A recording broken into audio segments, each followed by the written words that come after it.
Allahumma anfa'na bima 'allamtana wa 'allimna ma yanfa'una wa zidna 'ilma. Baik, kita di ayat-ayat 55, 56 dan 57. Saya rasa kita telah tilawahkan sudah.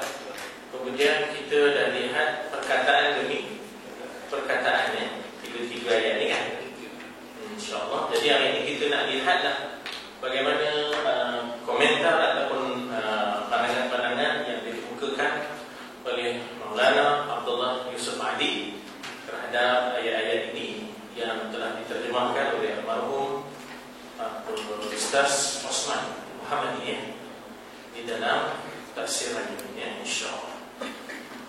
Baik, di situ kita lihat ayat 55 ni, bunyi ayatnya adalah qala ja'alni 'ala khaza'il ardh. Ya, kata Nabi Yusuf alaihissalam, ij'alni 'ala khaza'il ardh. Ya. Nah, jadi apa nama itu? Kalau kita tengok ayat ini, qala ja'alni 'ala khaza'il ardh. Itulah ayatnya. Nabi Yusuf alaihissalam berkata, jadikan aku bendahara, ya, bendahara yang akan menjaga khazanah bumi Mesir, yang akan menjaga, yang mengurus perbendaharaan hasil bumi Mesir. Baik. Ayat ini kaitannya dengan ayat sebelumnya. Kaitan dengan ayat sebelumnya ialah bila mana raja berbicara dengan Nabi Yusuf dan raja puas hati dengan keilmuan Nabi Yusuf.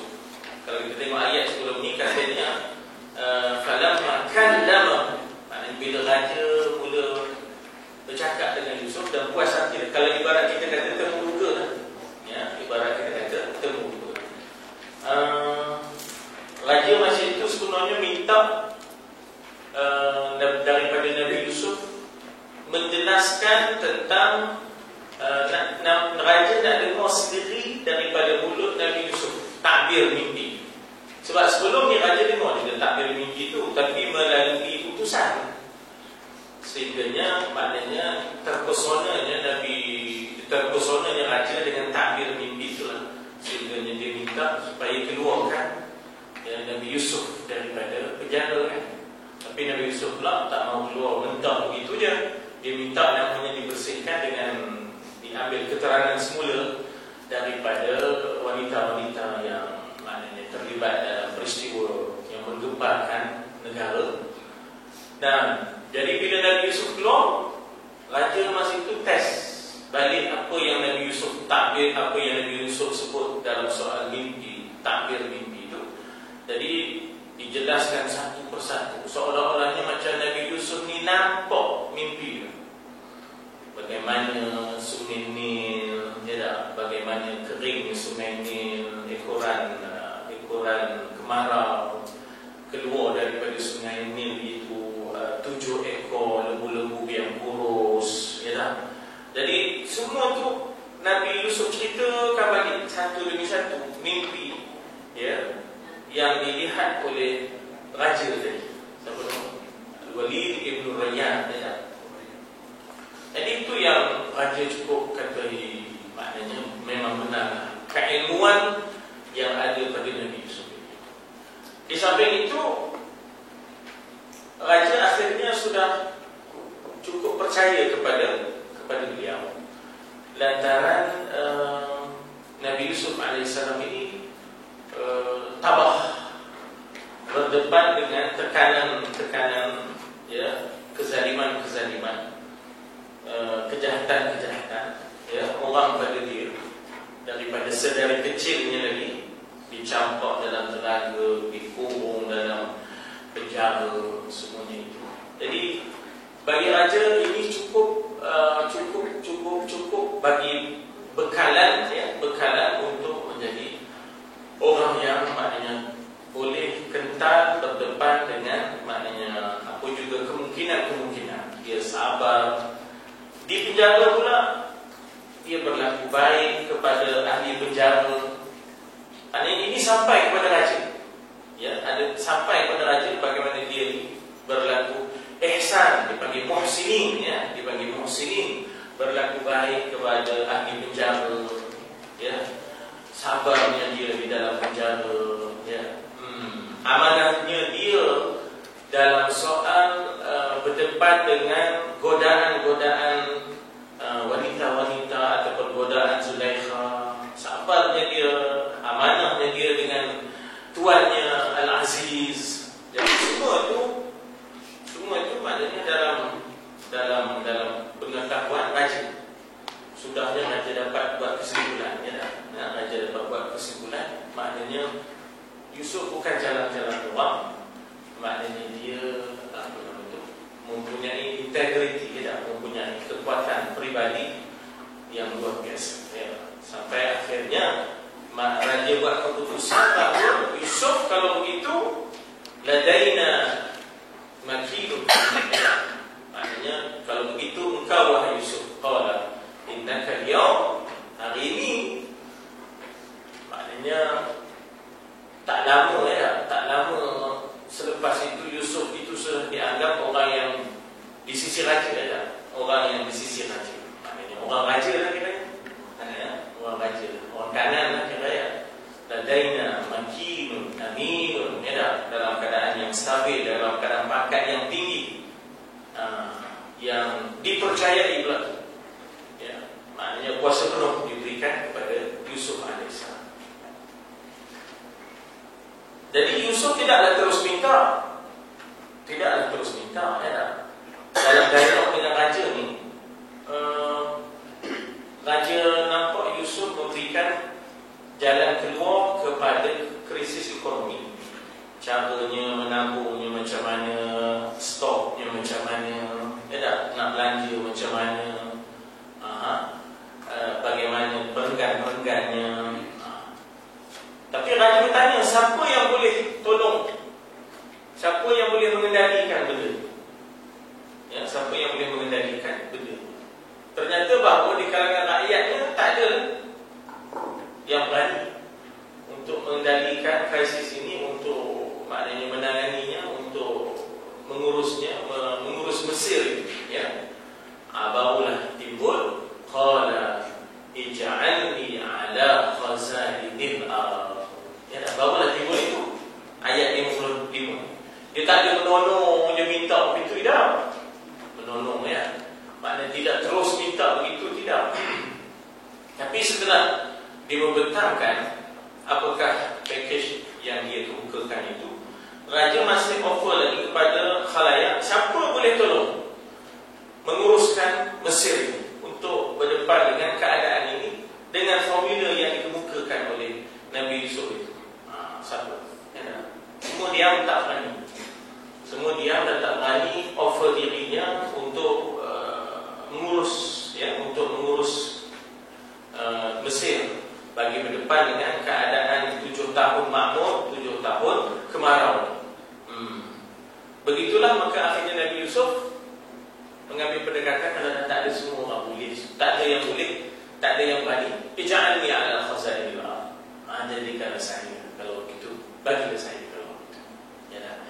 Jadi maknanya di situ kita kata bahawa bukanlah Nabi Yusuf tergila-gilakan kuasa ke tidak, ya, bukan.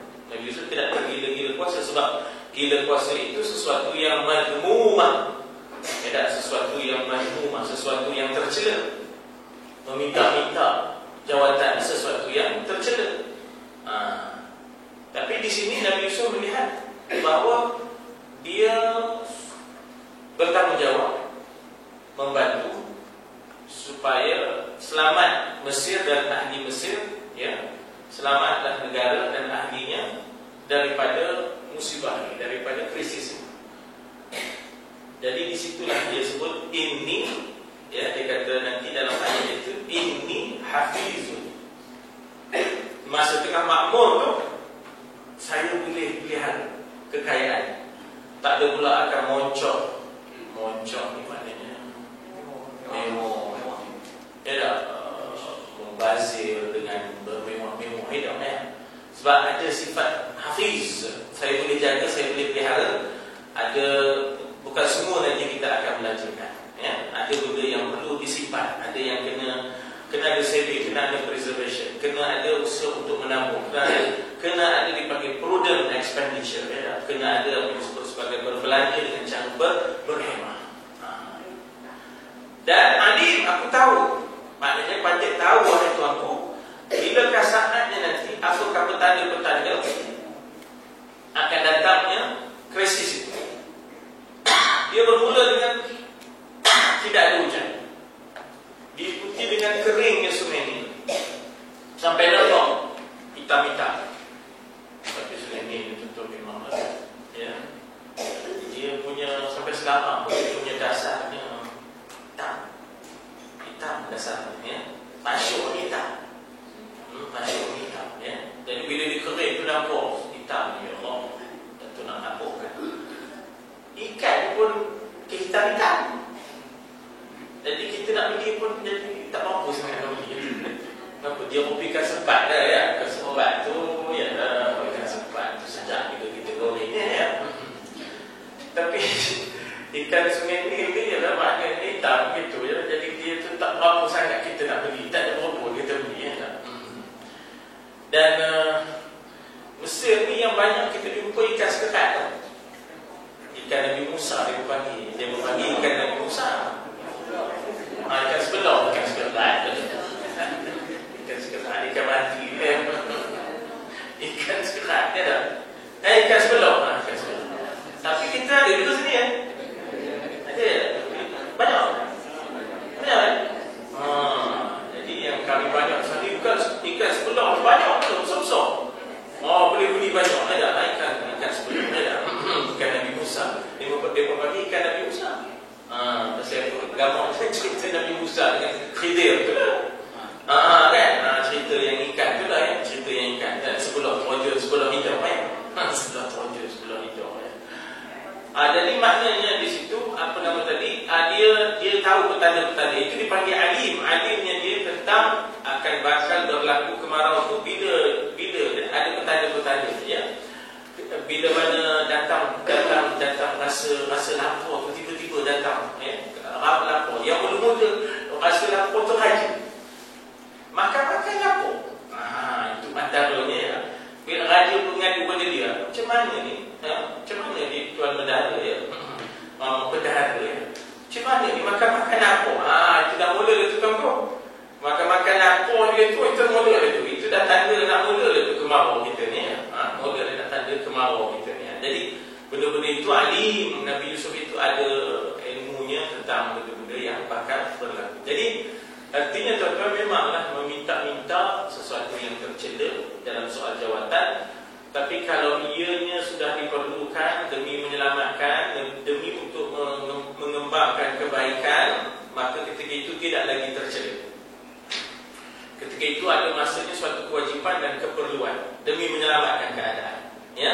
Pasal kita dapati orang lain tak upaya, tak mampu dah. Jadi ketika itu kita yang ada upaya dan mampu, kita kena ambil supaya dapat menyelamatkan, ya, keadaan-keadaan itu. Jadi Yusuf ambil pendekatan itulah, bukan kerana dia soal glamour, soal publicity, bukan soal sum'ah, tapi bagi dia untuk maknanya menyelamatkan dan juga untuk maknanya mengembangkan kebaikan itu, ya, ke seluruh kerajaan, ya, kerajaan Mesir, ya. Dan nota kaki 1716 muka surat 108, ya. Apa katanya? Kata Maulana Abdullah Yusuf Ali hafizahullah wa rahimahullah, Yusuf alaihissalam telah diberikan kekuasaan mutlak oleh raja. Raja bagi dia mahkota. Raja bagi dia cincin. Raja bagi dia pakaian kebesaran, ya. Raja bagi dia pakaian kebesaran. Raja bagi dia cincin. Raja bagi dia mahkota. Maknanya macam simbolik kepada penyerahan, ya, kuasa, kepercayaan dan kuasa sepenuh. Begitu. Jadi apa nama lagi? Dia ambil cincin. Pasal cincin itu diperlukan untuk cok. Orang dulu cok, ya, cok mohon ni cincin, ya. Nabi sendiri pun ada cincin, ya, Muhammad Rasulullah, ya. Cincin Nabi itu kan cok mohonnya Muhammad Rasulullah, kata, ya. Lalu orang baca dari atas ke bawah. Tak, kena baca daripada bawah ke atas. Dalam cincin tu, yang bulat tu, Muhammad Rasulullah, supaya Allah di atas. Tapi bila baca, bukan Allah Rasul Muhammad kan? Bila baca Muhammad Rasulullah, ya tak? Muhammad Rasulullah, ya? Baca dari bawah, bukan daripada atas. Tapi kenapa dicop supaya Allah itu atas, Rasul tengah, Muhammad bawah, supaya Allah itu tetap sebagai kalimatul ulia, ya tak? Kalimah yang mulia, kalimah yang mulia, yang tinggi, ya tak? Mahkota, katanya bukan kami yang boleh, bukan jenis kami yang memakai mahkota ni, kata di Yusuf AS, ya, bukan jenis kami yang memakai mahkota.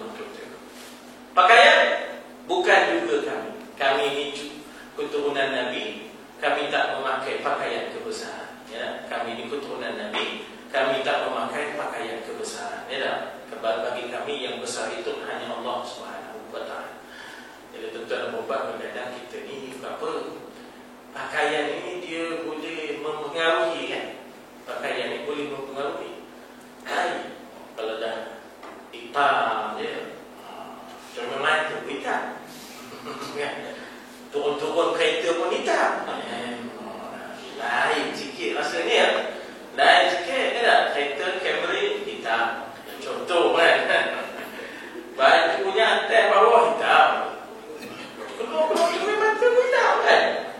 Dia jadi lain sikit tu, jadi lain sikit.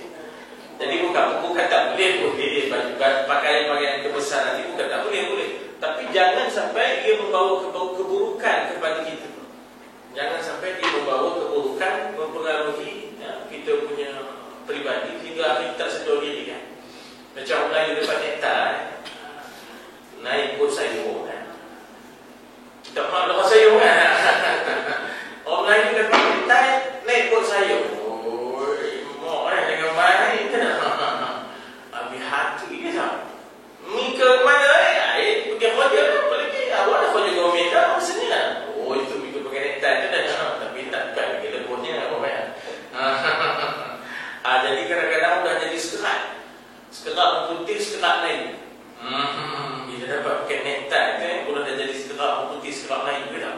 Udah tak apa benda, saya sekat lain. Itu yang keluar pentalon tu, tak? Udah tak nak jemput seruai, kan? Tak nak jemput seruai, teman dah pakai pentalon, ya tak? Dia mula timbul itu, ya tak? Ngisi pom, ya tak? Ngisi pom, tak nak ngisi borang dah. Ngisi pom, ya. Dia mula keluar logo konsol tu. Tak nak nyebut majlis tempatan, nyebut logo konsol ada. Jadi memang kadang-kadang pakaian ni kesannya dia. Jadi dengan sebab itulah makanya kita disuruh membaca doa, ya, bila pakai pakaian ini, as'aluka min khairihi wa khairi ma huwa lah, wa a'udzu bika min syarrihi wa syarri ma huwa lah. Ya Allah, aku minta lindung daripada kejahatannya dan wa syarri ma huwa lah, dan kejahatan yang dibawa selepasnya. Maknanya daripada pemakaian itu pun ada nanti kita terjahat, menjadi membuat benda-benda kejahatan, ya. Jadi itu mohon nas'aluka min khairi, daripada kebaikan pakaian ini, wa khairi ma huwa lah, dan juga kebaikan-kebaikan yang mendatang setelah kita memakainya, ya.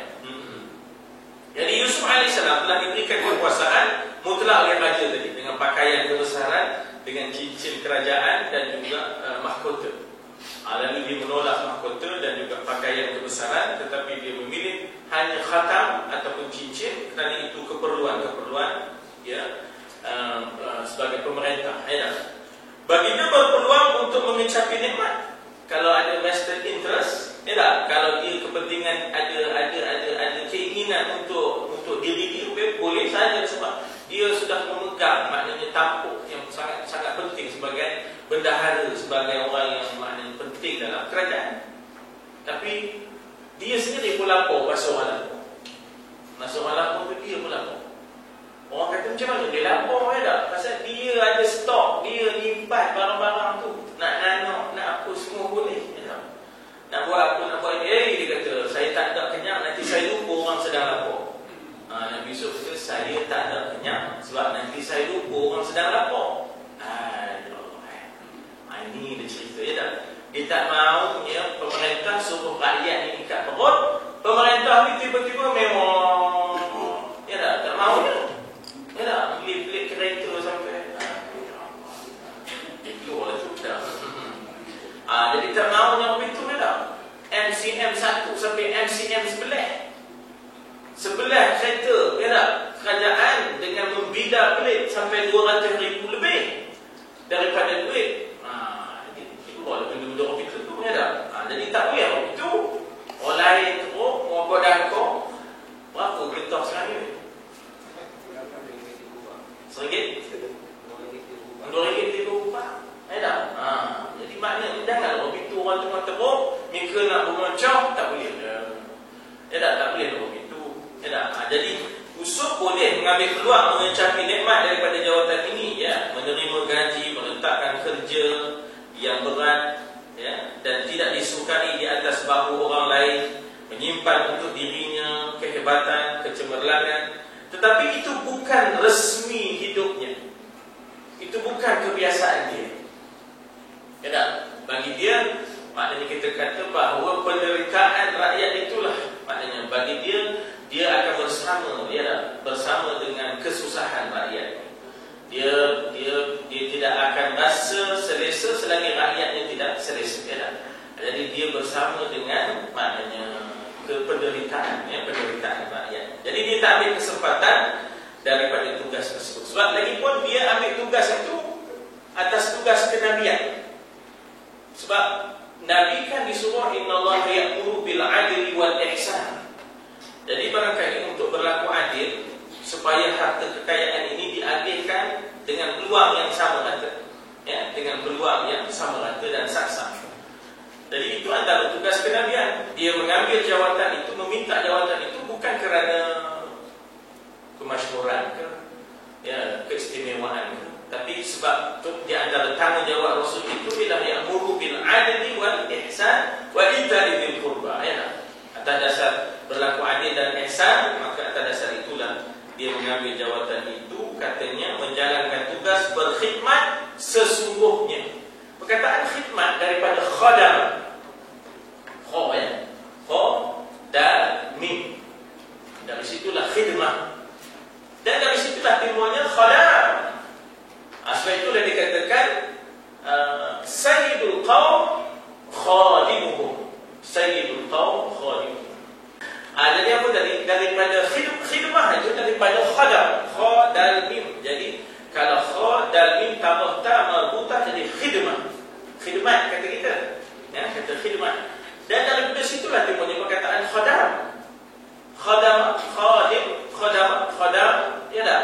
Dan Nabi pula ada bersabda, sayyidul qaum khadimuhum. Cuba ikut, sayyidul qaum khadimuhum. Sayyidul qaum khadimuhum. Sayyidul qaum khadimuhum. Cuba, sayyidul qaum khadimuhum. Nabi boleh terjemah sayyid, tuan ataupun pemimpin. Sayyid kepada kaum itu adalah khadam kepada kaum itu ya. Dia adalah khadam kepada kaum itu. Tidur tak apa nak cukup ya, tidur tak apa nak cukup. Seorang YB mana boleh tidur cukup? Karang sana terbakar, karang sana bor ya tak? Karang sana lapar, karang sana tak boleh duit yuran sekolah, karang mana tak boleh dia tiba-tiba senang lena ngeno ya, tak boleh. Jadi lagi berat kerjanya, bukannya seronok kerjanya, dia dah berat. Jadi Sayyidina Umar dia mengikut, dia dah tepung, bunyi tepung. Pesuruhnya kata usah tak begitu Amir Mukminin, biarlah kami mengikutnya ya tak? Ikutlah sekali tak apa, tapi biarlah kami mengikutnya. Kata dia Sayyidina Umar Amir Mukminin, esoknya kena tanya Kang Umar, dia baru ni berlaku esok, kata ya, tak cakap perok. Ya baru ni berlaku esok, katanya. Ya baru ni bercakap esok, aku yang ikutnya. Itu ya tak, Sayyidina Umar sama dengan Sultan ya tak, yang mengikut dalam kerajaan Melaka, yang mengikut ni Sultan Alauddin. tapi tak lama lah orang baik itu tak lama. Ya tak? Jadi dia berjaga malam tengok, ya tak? Rakyatnya ada yang lapar tak cukup. Itu Sultan Alauddin Riayat Shah. Ya tak? Tengok siapa yang berlaku jahat tengah-tengah malam mencuri merompak. Tangkap, punya tangkap. Punya orang terunggung. Kan? Sultan Alauddin tangkap, punya tangkap. Dia sendiri tangkap. Sudah orang terunggung. KPN punya orang. Inspektor Jeneral punya orang kan? Mana ni apa? Inspektor tak lama weh. Racun dia memang. Kata di KPN kalau pergi payung nak cari makan, kata dia kan? Kata di Temungguk kan? Kata di Temungguk payung nak cari makan. Opini ya. Sudahnya konspirasinya dia racun dia memang Sultan Alauddin Riayat Shah tu kan? Balik cerita kita ya. Jadi kita kata bahawa Nabi Yusuf begitu. Nabi sendiri menyatakan bahawa Sayyidul Qaum Khadimuhum. Sayyid itu boleh kata tuan, Sayyid itu boleh kata pemimpin. Pemimpin bagi kaum adalah khadam kepada kaum. Ya, rakyat perlukan ini, rakyat perlukan itu. Ada yang kelahi laki bini, jumpa. Ada yang nak nambah seorang lagi, jumpa. Ada yang cerai, jumpa. Ada yang nak damai, jumpa. Maknanya semua benda terpaksa dikendalikan. Ada yang tak cukup kekira, jumpa. Ada yang ada cari, jumpa. Ada yang anaknya di sekolah, maknanya kita kata tak berbayar lagi yuran, jumpa. Kalau segala nikah, kahwin, segala kebakaran, segala. Jadi Sayyidul Qaum Khadimuhum, khadam kepada kaum. Tak ada rehatnya, dia kena standby, dia on call, dia sentiasa. Tak mahu dia duduk jauh atas bukit. Itu resident tu. Yang duduk jauh dari rakyat tu resident. Sebab tu namanya itu dah. Bukan nak mahu sampai duduk situ dah kan. Jadi resident tak boleh duduk situ. Resident dia kena duduk sebelah Masjid Ridwaniyah. Ibu kena duduk situ. Dia tak boleh duduk jauh. Ada YDP perbandara. Dia tak boleh duduk jauh. Tidur kat Masjid Ridwaniyah. Kena ada di situ quartersnya. Bila duduk jauh, negor lah. Kan? Bukan sentuh di bawah ni. Tak ada je tak? Itu ceritanya. Bagaimana Islam punya tradisi berbeza dengan polisi perbandaran cara barat. Ya tak? Polisi perbandaran cara barat itu membina kelas yang elit, yang terpisah daripada rakyatnya. Ya tak? Jadi Nabi Yusuf dia berkhidmat dengan sesungguhnya. Baginda melakukan sendiri kerja yang paling sukar dan tidak disukai. Segala stok, inventory, ya tak? Berapa nak simpan, berapa nak belanja, ya tak? Semua itu dibuat oleh Nabi Yusuf AS. Ya tak? Dia turun padang supaya pastikan setiap inci daripada Mesir itu ditanam, ya, dengan segala upaya mesti ditanam di tahun-tahun kemakmuran yang 7 tahun itu. Ya. Jadi diturun padang, dia sendiri buat kerja, itu tugas menyusun barang simpanan dalam masa hasilnya yang banyak untuk menghadapi zaman kemarau, kelaparan yang mungkin timbul pada masa yang akan datang. Baginda dengan sengaja meminta supaya baginda diberikan tugas menjaga tempat simpanan biji-bijian, juga rumah simpanan barang-barang. Tugas yang membosankan ini, dan dalam mengadakan itu semua dan menjaganya pula hanya oleh kerana baginda mengetahui tentang keperluan. Itu penting. Ya tak? Maknanya kita kata bukan soal keseronokan, kemasyhuran, ya, kedudukan, keistimewaan, tapi ini keperluan, ya, itu semua lebih daripada orang lain. Pengetahuan dia, alimnya dia tentang, maknanya kita kata macam kita kata apa yang boleh dibelanja, apa yang tak boleh dibelanja itu ada pada dia yang tak ada pada orang lain. Lalu bagi dia bersedia pikul tugas itu, ya. Yang orang lain tidak senang, pasal bebannya berat, tetapi dia begitu supaya untuk dapat menyelamatkan Mesir, untuk membataskan bekalan bagi digunakan dalam masa-masa yang lain. Ya, inilah dia kita kata bagaimana, ya, hafiznya, alimnya Yusuf AS. Kataan khazain kita dah sebut, khazanah. Baik, kemudian kita lihat di muka surat berikutnya, iaitu ayat 56. Demikian itulah, setelah terperosok dalam telaga, setelah terperosok dalam penjara, setelah berjaya mengawal amanah tuannya Al-Aziz. Setelah boleh, maknanya kita kata berlaku baik kepada ahli-ahli sepenjara.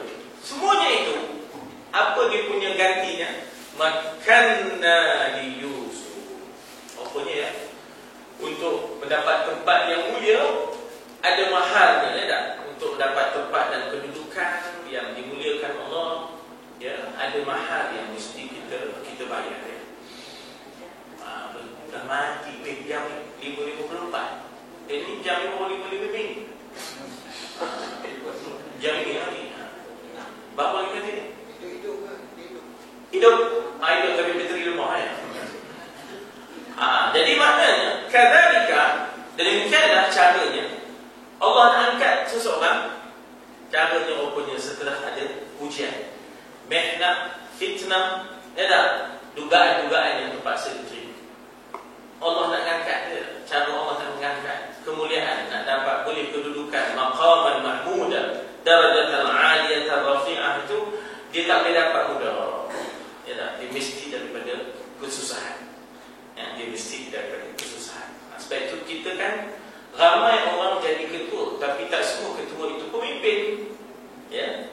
Ramai orang itu jadi ketua, ketua kampung, apa semuanya, tapi tak semuanya ketua itu pemimpin. Apa tak rasanya, ya?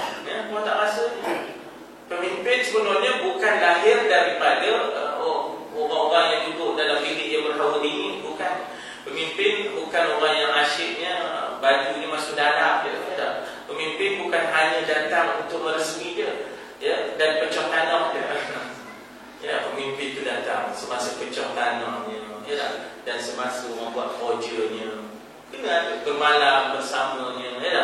Ini benda-benda yang Nabi tegaskan, ya, benda-benda yang Nabi tegaskan. Jadi tukar gantinya ialah akhirnya kami angkat kedudukan dia, makanna li Yusuf, ya, sebagai suatu kedudukan yang terpuji sudahnya, makan yang terpuji. Maka apa dikatakan di situ? Yatabawwa'u minha. Kataan tabawwa ini sebenarnya ialah mengambil tempat yang stabil dan mendapat wewenang, kuasa, kepercayaan, cara macam mana, masa macam mana, tempat macam mana, dia boleh bertindak dengan kebijaksanaan dia. Ya, cara macam mana, masanya di bila, tempatnya di mana, itu dipanggil yatabawwa'u minha. Ya, yatabawwa'u minha haitsu yasha. Saya ambil contoh perkataan yatabawwa' ini. Dulu saya ambil satu contoh perkataan yatabawwa' ini, mengambil tempat, tapi itu satu contoh daripada satu nas, satu hadis Nabi, man kadzaba alayya muta'ammidan falyatabawwa' maq'adahu minan nar. Ya. Siapa yang cuba mengada-gadakan dusta ke atasku, kata Nabi, sedialah mengambil tempat di dalam neraka, falyatabawwa' maq'adahu minan nar. Tapi saya ambil lagi satu yatabawwa' ini, iaitu apabila dalam surah Al-Hashr, dalam surah apa ya? Surah Hashr, iaitu bila orang Ansar menerima dan menyambut orang Muhajir. Walladzina tabawwa'ud dara wal iman. Itu ada perkataan tabawwa'. Walladzina tabawwa'ud dara wal iman. Mereka, iaitu orang Ansar, memberikan tempat yang selesa, di mana caranya, masanya, bila yatabawwa'ud dar. Dar itu rumah mereka dan negeri mereka. Wal iman. Iman di situ iaitu keamanan, jaminan keamanan di Madinah. Walladzina tabawwa'ud dar wal iman. Mereka ni orang Ansar, yuhibbuna man hajara ilaihim. Sangat kasih kepada muhajirin. Ya, jadi ada perkataan dia tabawwa'. Maksudnya apa? Diberikan tempat yang stabil di Madinah oleh orang Ansar, memberikan tempat yang stabil kepada muhajirin, sehingganya diberikan pilihan-pilihan. Nak yang macam mana? Ya, kedai yang mana? Saya ada 2 kedai, ambil yang mana satu? Itu maknanya dia tabawwa', bukan begitu stabil sehingga diberikan pilihan. Saya ada 2 isteri, pilih yang mana? Ya. Sampai ke tahap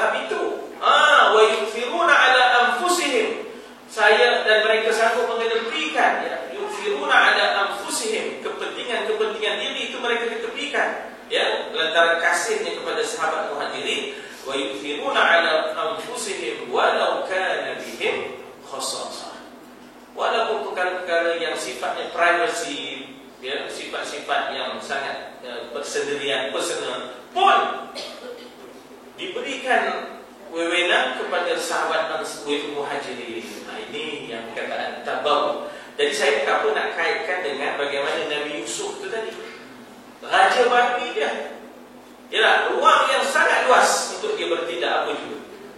Itu dia sebenarnya. Sehingga raja dah bagi cincinnya untuk cok, dia dah bagi mahkotanya untuk dipakai, dah bagi pakaiannya untuk dipakai. Sampai kita hari itu lah, percayanya tu habis, ya tak? Habis dah kepercayaan, ya tak? Bukan pun tuan-tuan, kadang-kadang ada jawatan orang tak percaya pun letih juga, ya tak? Kadang-kadang orang percaya tak ada jawatan pun tak jadi juga, ya tak? Orang percaya tapi tak ada jawatan, tak jadi juga. Kadang-kadang orang percaya tapi tak, orang bagi jawatan tapi tak beri kepercayaan, problem juga. Itu yang banyak problem itu kan. Itu yang banyak problem. Ada di banyak yang berlaku overrule dan sebagainya. Jadi maknanya di sini kita kata Nabi Yusuf dia tabawwa minha haitsu yasha, memegang kuasa di muka bumi Mesir untuk mengambil tempat bila di mana sahaja yang berjaya. Apakah package yang dia nak kemukakan, bagaimana kaedah dia nak menyelamatkan, bagaimana ataupun perenggan-perenggannya, itu semua diserahkan pada dia dengan penuh selesanya. Ini kita lihat nota kakinya 1717. Alangkah ajaibnya peristiwa ini. Apa ajaibnya? Yusuf itu asalnya hamba, sudah jadi raja. Zulaikha itu pula asalnya raja, sudah jadi hamba. Maksudnya apa tu? Bagaimana dunia, ya? Ya, dunia ni macam mana turun naiknya dunia, ya? Jangan buat main tuan. Ada orang tengok hati jawatan kemarin, bila pencin, orang buat tak reti dia. Orang buat tak reti. Jangan main, tak? Jangan nyombong, ya? Bila duduk di atas, jangan sombong. Jangan nampak orang di bawah tu benih, dia orang persemun, ya? Jangan lupa kita yang di bawah nampak dia di atas pun benih juga, ya tak? Orang persemun juga. Macam kita tengok daripada atas bukit, orang kecil, dia lupa. Orang yang di bawah tengok dia di atas pun kecil juga, ya? Jadi alangkah ajaibnya peristiwa ini sebagai contoh tentang perjalanan takdir Allah, iaitu tu'izzu man tasha wa tuzillu man tasha. Kanak-kanak lelaki yang tadinya disingkirkan oleh saudaranya di bumi Kanaan, dekat Lubnan, dekat Jordan kemarin, disingkirkan, ya tak? Dibunuh, maknanya wataknya, ya, dibunuh karakternya, ya, dalam telaga itu tadi, ya tak? Yang dengki terhadapnya dengan menjualnya sebagai hamba dengan harga yang sangat hina, darahima ma'dudat, ya tak? Dan rendah, tiba-tiba menjadi pegawai yang paling dipercayai dalam bumi negeri asing. Dalam bumi negeri asing. Tuan-tuan, puan-puan, masa Nabi Yusuf bercakap dengan raja itu, ya, Nabi Yusuf bercakap dengan raja itu menggunakan mula-mula, ya, dia bercakap dengan raja menggunakan bahasa dia, ya, bahasa dia iaitu bahasa apa? Ibrani, ya, bahasa Ibrani, bahasa Hebrew, bahasa Hebrew. Jadi raja kata, kamu cakap apa? Kata raja. Raja tak faham cakap dia, kan? Lalu Nabi Yusuf tukar ke bahasa Arab. Lalu bahasa, kata dia masa cakap Hebrew tu, masa cakap Ibrani tu, raja kata, kamu cakap apa ni? Bahasa apa? Dia kata ini bahasa ayahku, ya, bahasa ayahku Yaqub, ya, bahasa ayahku Yaqub alaihissalam. Bahasa Hebrew, bahasa Ibrani. Udah tu ditukar pula cakap Arab. Dah lain pula cakapnya, kata raja dia tak. Ini bahasa apa kamu cakap ni? Ini bahasa ayahku, datukku iaitu Ismail, ya, bahasa datukku iaitu Ismail. Bahasa Ismail adalah bahasa Arab. Kemudian barulah dia berbahasa dengan bahasa yang digunakan oleh raja. Jadi rupanya Raja pun kagum. Dia ni baru umurnya tak sampai 30. Tak? Keturunan maknanya Nabi-Nabi yang punya. Tak? Itu punya banyak ilmunya. Bahasanya pula pun. Tak? Kan kita di antara kekuatan seseorang ialah menguasai bahasa-bahasa. Kan Singapura sedang mencetak pemimpin. Ya, by 2030 dia dari sekarang sudah menyediakan dan mengusahakan institusi kepimpinan. Bila sampai 2030 pemimpin-pemimpinnya akan menguasai 7 bahasa. Allah, kita mana rompanya dah. Kita mana rompanya dah. Jadi dia pun sedang berusaha melahirkan pemimpin. Walaupun perkataan cetak tu bukan senang nak cetak pemimpin ni dah. Pemimpin tu boleh dicetak-cetak, tapi diusahakan. Ya, antara lain kekuatannya ialah 7 bahasa, 3 PhD. Pemimpin 2030 Singapura ialah 7 bahasa, 3 pen habidawan. PhD itu dipanggil pen habidawan lah kan. Jadi tak adalah macam kita bila nak jadi pemimpin ni kena orang banyak betul. Kita style kita di Malaysia ni kalau nak jadi pemimpin, orang ni kena banyak betul, belanja dia moncor, perlu di sana bawa pergi ke rombongan, medan dah, hadnya dah. Kita punya pemimpin orang itu stylenya. Oh, dia tu boleh jadi pemimpin apa banyak betul. Tengok omongnya, tengok kereta ni, baru boleh jadi pemimpin.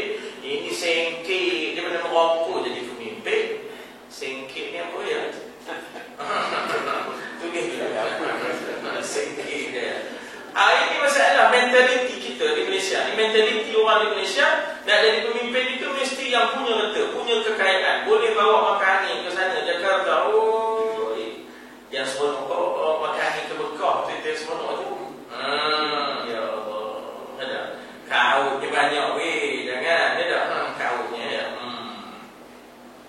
Jadi tak ada itu cara melahirkan pemimpin. Ya tak? Pemimpin itu ialah pemimpin yang berilmu, yang menguasai politik antarabangsa, ekonomi antarabangsa, begitu ya, sedang diusahakan oleh jiran kita. Dia tak macam kita. Kita ni dalam politik kepimpinan negara tu cerita dilap ke, cerita getik tengok. Getik tengok memang cerita kaya dia berapa, cerita dia punya orang ajar ni macam mana. Tak ada. Cukup tak rasi je dah.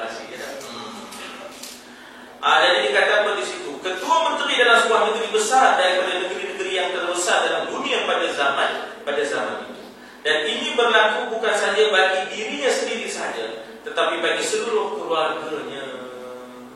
Maknanya bagaimana Allah sedang mengangkat Nabi Yaqub kerana anaknya sudah berada di satu tempat yang begitu mulia. Sampai masanya akan berjumpa balik keluarga ni, ya. Bahkan pada dunia amnya, demi untuk contoh yang mulia berdasarkan kebajikan. Negara berkebajikan, maknanya Yusuf AS mengambil pendekatan bukan untuk negara yang bermegah-megah, tapi hutang. Ya, kita start negara yang bermegah-megah, tapi hutang 570 bilion. Dan sebenarnya kalau ikut ekonomi, pakai ekonomi, Malaysia ni tak boleh hutang lah. Kalau hutang, jawabnya dia akan sampai kepada Greece.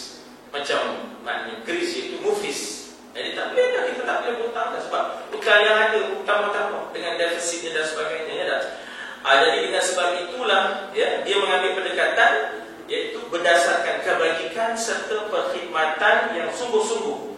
Sebab itu kan Sayyidina Abu Bakar As-Siddiq dalam pidato suluhnya dia kata, yang kuat di kalangan kamu lemah di sisi aku, supaya aku akan ambil segala pengaruh dan kekayaannya. Yang lemah di kalangan kamu, yang miskin, yang tidak dibela, itu kuat di sisi aku, supaya aku tunaikan hak-haknya ya. Jadi begitu negara yang berkebajikan akan memihak kepada orang yang lemah, bukan akan memihak kepada orang yang kaya berpengaruh. Bukan ya. Negara berkebajikan adalah negara yang akan memihak kepada orang yang lemah, yang memerlukan, bukan berpihak kepada yang kaya lagi berpengaruh ya. Serta perkhidmatan yang sungguh-sungguh yang baginda mesti tunjukkan contohnya untuk semua zaman ya. Mengikut hadis baginda pada waktu itu, umurnya belum pun mencapai angka 30 tahun. Jadi Jadi kalau dia berada di penjara 9 tahun, mengikut satu riwayat 7 tahun, mengikut satu riwayat 9 tahun. Maknanya artinya dia ketika berada di istana Aziz, umurnya ialah 19, 20, 21, orangnya seekor, Zulaikha pula tak ada siapa, sebab suaminya mulu ngelio, tak ada balik pun tak sengguh dia, jadi maknanya itu dia tengok usuk terjadi, jadi usuk tu dalam keadaan dalam rumahnya umurnya belasan tahun, 17, 18, 19, 20, 21, begitulah, Jadi maknanya di situ kita lihat bagaimana mengikut hadis baginda waktu itu umurnya belum lagi mencapai angka 30. Kemudian nota kaki kepada haitsu yasha. Nota kaki kepada haitsu yasha, iaitu bila, di mana, ini merujuk kepada bagaimana Yusuf bila dia menjadi bendahara. Apa kaedah dan pendekatan dia, cara yang macam mana nak menyelamatkan Mesir, di mana tempatnya dia nak simpan stok itu. Bila 7 tahun yang pertama dan sebagainya. Baginda mempunyai kekuasaan sebagai raja, sebagai bendahara yang mutlak, tetapi kesetiaannya terbukti. Dia sendiri telah menyatakan dengan rendah dirinya, wa ma ubarri'u nafsi, wa ma ubarri'u nafsi, inna nafsa la'ammaratun bisu. Itulah ayat 53 surah ke-12.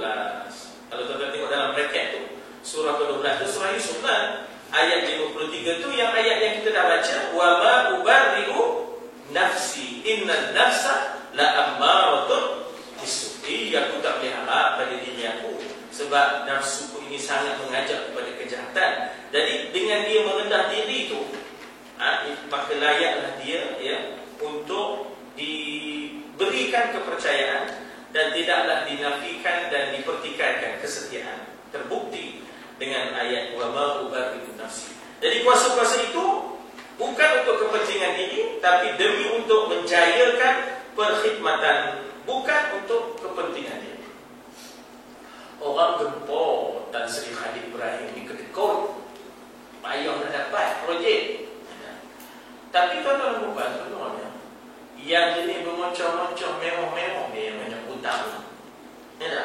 Selangor punya reserve, Selangor punya reserve. Maknanya kita kata bahawa dalam suasana itu, reserve Selangor bila ada, maknanya kita kata Tan Sri Khalid ini tadi sampai sudah menjangkau 89 juta reserve, maknanya kita kata bahawa setelah ditolak segala keperluan perbelanjaan bagi tahun-tahun itu, ada reserve lagi. Dia ibarat kita katalah keperluan-keperluan jabatan, keperluan-keperluan rumah, kita kena bayar itu, kena beli itu, kena, tiba-tiba ada lagi lebih duit. Itu cerdik pemerintah. Maknanya ini bukan riza, tak ada riza, defisit pula lagi. Kita belanja banyak daripada yang ada jadi dengan sebab itulah nak mengabarkan bahawasanya bagaimana keupayaan Yusuf AS untuk menyelamatkan. Kerana apa? Kerana kita kata bahawa dia menjadikan kedudukan itu untuk menjadikan perkhidmatan, bukannya untuk kepentingan diri. Kemudian ayat 57, wala ajrul akhir. Tapi sebelum itu saya nak bawa kejap ke ayat 56 tu. Saya nak bawa kejap ke ayat 56 tu. Allah Ta'ala sebut, nusibu birahmatina man nasha. Kami akan limpahkan rahmat kami kepada orang yang sabar.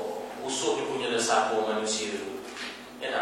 Sebab itu baca Nabi Yusuf kepada zuriat dalam perut tu, supaya dia tu sabar macam Nabi Yusuf.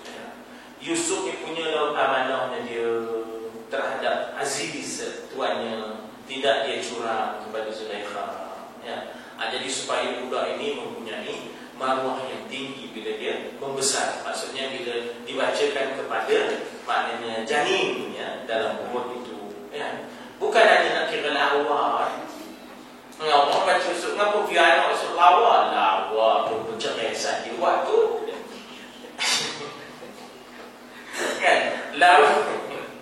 lawa pun pencerai saja, ngapa kan? Dah minta jadi bagus jadi biar ada siapa, biar ada amanah. Itu sebenarnya baca Yusuf tu. Bukan nak kira lawa pun. Jangan lawa ni kita tak betul, bawa fitnah. Ya Allah, dengan bermain tuan. Orang lawa ni dia tak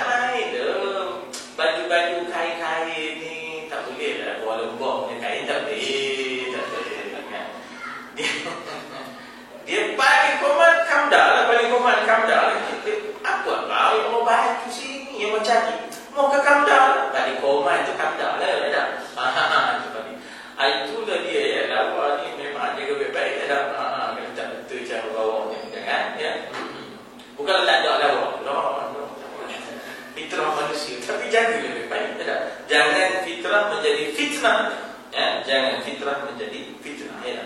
Jadi bagaimana kami akan limpahkan rahmat kami kepada siapa yang kami kendaki, iaitu kepada orang yang merendah diri, kepada orang yang amanah, kepada orang yang sabar, orang yang muhsinin wala mudhi'u ajran muhsinin. Kami takkan sia-siakan. Di sini dikata kami takkan hilangkan balasan baik orang yang dahulunya berlaku baik. Nabi Yusuf berlaku baik kepada ahli penjara, berlaku baik kepada kawan-kawan sepenjara, berlaku baik kepada raja dan sebagainya. Ya. Maka Allah angkat seseorang yang berlaku baik. Kita jangan ada rasa rugi dia teman buat baik pada dia. Jangan. Ya. Jangan kita ada perasaan begitu ya, berasa rugi dia. Tak ada. Allah tak akan bagi kebaikan-kebaikan kita pada orang. Walaupun kita tak dapat dari dia, kita dapat dari orang lain. Ya. Kadang-kadang kita buat baik pada orang-orang. Orang-orang yang buat baik itu tak nampak raya, tak ada pun memberikan respon baik pada kita. Tak apa. Kita dapat daripada orang lain nanti Allah bagi. Ya, ya? Allah tak bagi. Namun dunia ini sementara, walal ajrul akhirah khair. Betapapun tingginya martabat Yusuf, Allah ingatkan apa? Walal ajrul akhirah itu khair. Betapapun kedudukan Yusuf sebagai bendahara, sebagai raja muda dan sebagainya di Mesir itu, tapi diingatkan wala ajrul akhirati khair. Ya, ganjaran akhirat itulah yang lebih baik. Lilladzina amanu, bagi orang yang muhsinin tadi, orang yang beriman, orang yang berlaku baik, wa kanu yattaqun, dan bagi mereka yang tekun dalam melaksanakan takwa. Tuan-tuan, mungkin kita tak ada penghargaan, tidak dapat penghargaan di dunia, orang tak kenal, tak apa. Tidak. Sebenarnya yang kita cari ialah akhirat itu. Walal akhiratu khairul laka minal ula. Akhirat itu jauh lebih baik daripada dunia ini. Ula di situ maknanya dunia. Ya, wal akhiratu khairun wa abqa. Ya, akhirat itu lebih baik dan lebih kekal. Khairun wa abqa. Walal akhiratu khairul laka minal ula. Akhirat lebih baik daripada dunia. Walal akhiratu khairun wa abqa. Akhirat punya balasan lagi baik, lagi kekal. Di sini wala ajrul akhirati khairun. Ya, tak, ganjaran akhirat itu yang jauh lebih baik daripada apa yang ada di dunia. Ya, bagi mereka yang takwa, tengok di bawah nas sekali, nota kaki. Bagi mereka yang bertakwa, mana-mana ganjaran yang datang dalam dunia ini diterima dengan baik, dengan kesyukuran, ya, dengan kesyukuran. Bagi peluang untuk melakukan perkhidmatan yang terbuka, ya, maknanya hidup untuk memberi khidmat pada orang lain. Kita itu adalah menjadi hamba kepada Allah, ya, dan kita berbakti kepada hamba-hambanya. Ya, maknanya kita itu mengabdi diri kepada Allah dan berbakti kepada hamba-hamba. Tetapi ganjaran yang sebenar dan terbaik, ya, adalah ganjaran akhirat. Ini sebenarnya yang kita perlu sabar. Tak apalah di dunia ini orang buat macam-macam, kita sabar dan kita akan dapatkan habuannya, ya, insya-Allah di akhirat. Allahumma arhamna bil Qur'an waj'alhu lana imaman wa nuran wa hudan wa rahmah. Allahumma dhakkirna minhu ma nasina wa 'allimna minhu ma jahilna.